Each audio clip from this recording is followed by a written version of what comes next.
Hello बच्चों, आज हम पढ़ेंगे कक्षा 7 हिंदी वसंत भाग 2 से चिड़िया की बच्ची। पाठ 9 है चिड़िया की बच्ची।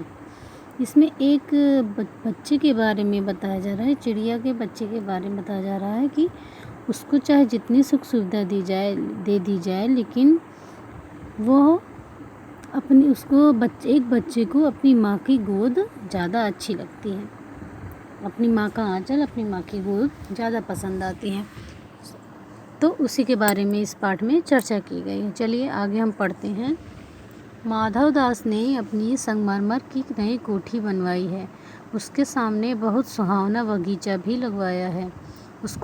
उनको कला से बहुत प्रेम है। धन की कमी नहीं है, कोई व्यसन छू नहीं गया है। मतलब कि व्यसन का अर्थ होता है कोई भी बुरी आदत, जैसे शराब पीना, जुआ खेलना और कुछ गलत आदतें, बुरी आदतें, ये सारी चीज़ें कुछ भी नहीं है। वो बहुत ही कला प्रेमी है, मतलब कि उनको कला से बहुत ज़्यादा प्यार है।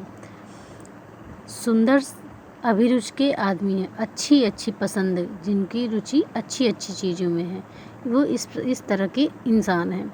फूल पौधे, रकाबियों से हौजे में लगे फव्वारे में उछलता हुआ पानी उन्हें बहुत अच्छा लगता था। मतलब कि जो उन्होंने फव्वारा बनाया हुआ है उससे जो पानी निकलते हैं, तो पानी से का खेल होता है, वो उनको बहुत पसंद आता है। समय भी उनके पास काफ़ी है। शाम को जब दिन की गर्मी ढल जाती है और आसमान कई रंग का हो जाता है, तब कोठी के बाहर चबूतरे पर तख्त डालकर मसनद के सहारे वह गलीचे पर बैठते हैं।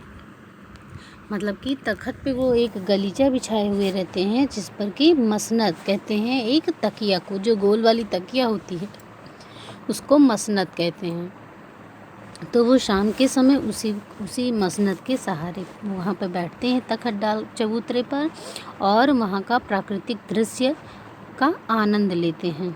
मतलब कि उसको देखते हैं, उनको वो बहुत अच्छा लगता है।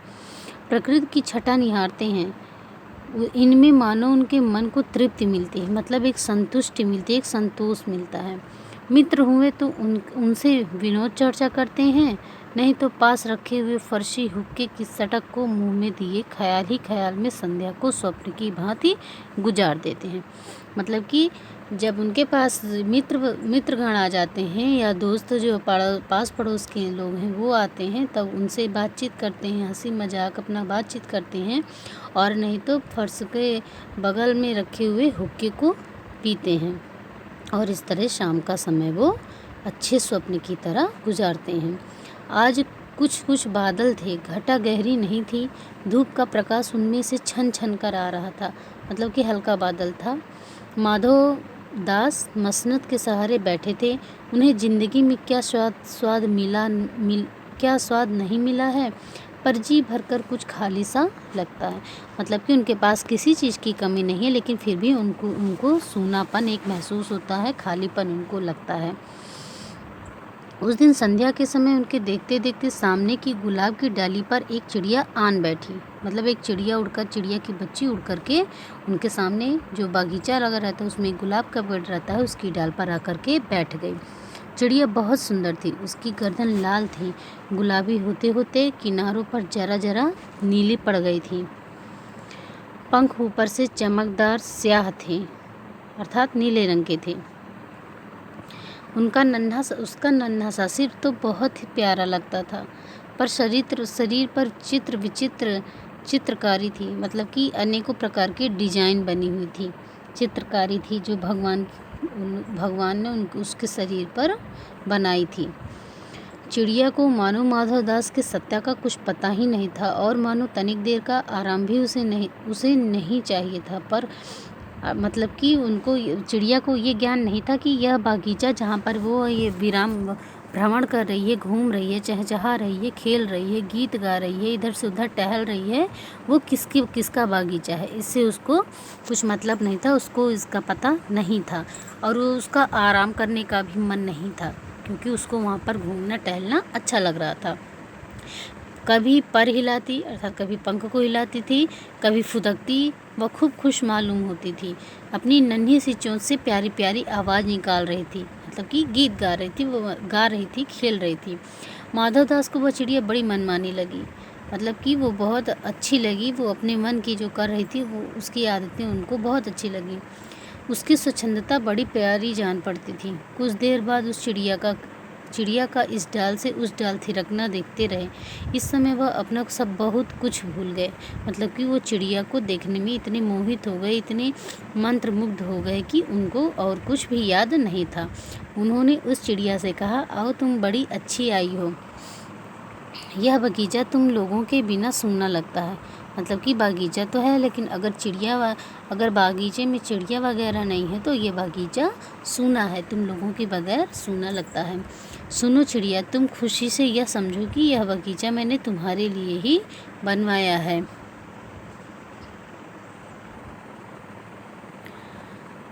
तुम बेखटके यहाँ आया करो, मतलब कि तुमको कोई रोक टोक नहीं है, तुम बिना हिचकिचाए बिना शर्माए यहाँ पर आया करो।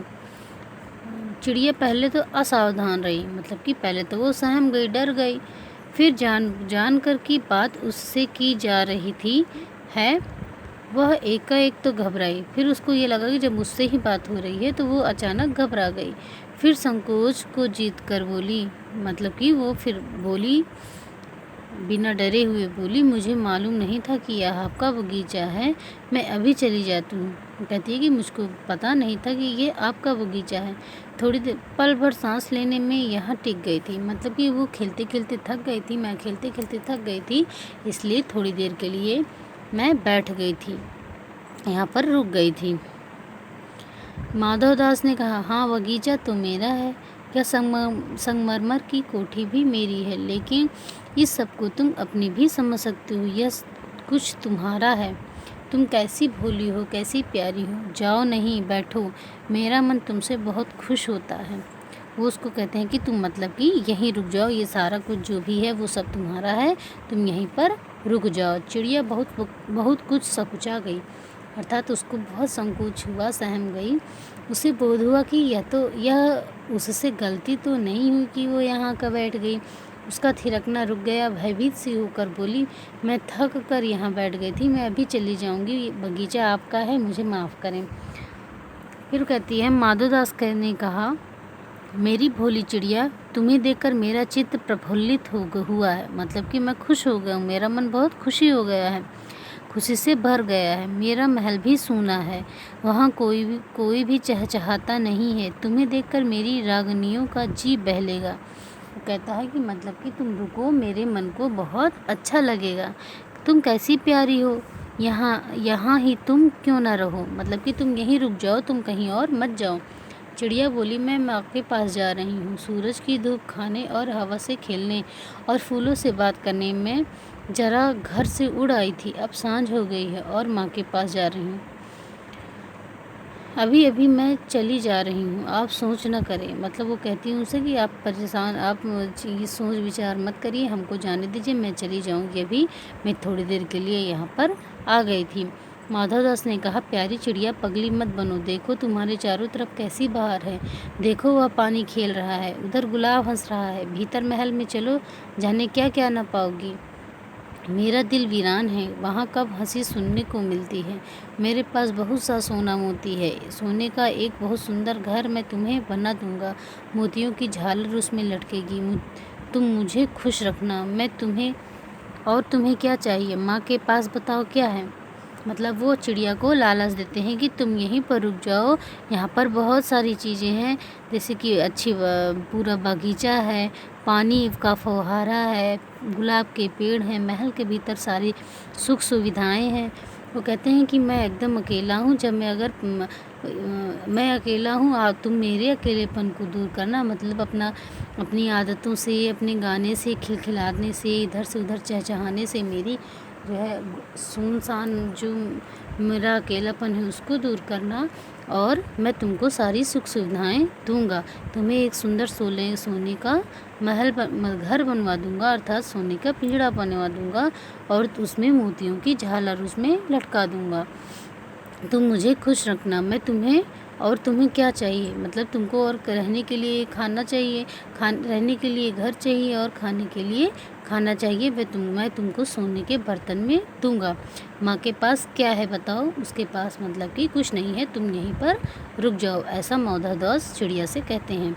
चिड़िया इन बातों से बहुत डर गई। वह बोली, मैं भटक कर तनिक आराम के लिए इस डाली पर रुक गई थी, अब भूल कर भी ऐसी गलती नहीं होगी। मैं अभी यहाँ से उड़ी जा रही हूँ, तुम्हारी बातें मेरी समझ में नहीं आती। मेरी माँ के घोंसले के बाहर बहुत तेरी सुनहरी धूप बिखरी रहती है, मुझे और क्या करना है। मतलब वो कहती है कि मेरी माँ के घर के पास बहुत सुंदर सी धूप रहती है, मुझको वहाँ पर अच्छा लगता है, और मुझको क्या करना है, इन सब चीज़ों से मुझको कोई मतलब नहीं है। जो तुम मुझको सारी सुख सुविधाएं दे रहे हो, उस सबसे हमको कोई भी मतलब नहीं है।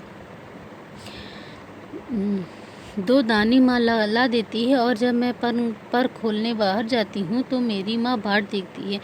वो कहती है कि मेरी माँ जितने 2 दाने लेकर आती है, मेरे मुंह में डालती है, वो मेरे लिए बहुत है।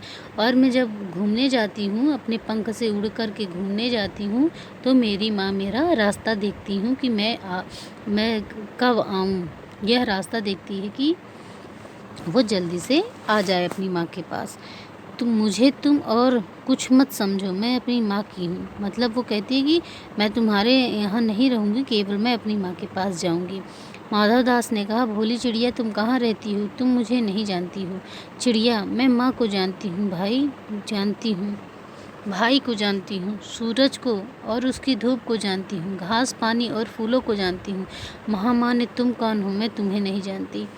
चिड़िया कहती है, मैं अपने भाई को जानती हूँ, अपनी माँ को जानती हूँ, सूरज को जानती हूँ, उसकी धूप को जानती हूँ, घास को जानती हूँ, पानी और फूलों को जानती हूँ, क्योंकि इन सब से उसका वास्ता रहता है। लेकिन माधवदास से वो कभी नहीं मिली और उनसे कोई उसका वास्ता नहीं है, इसलिए कहती है मैं आपको नहीं जानती हूँ।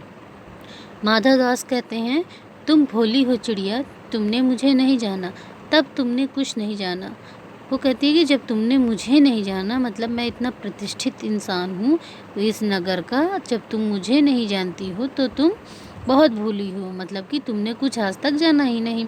मैं ही तो हूँ सेठ माधवदास, मेरे पास क्या नहीं है, जो मांगो मैं वही दे सकता हूँ।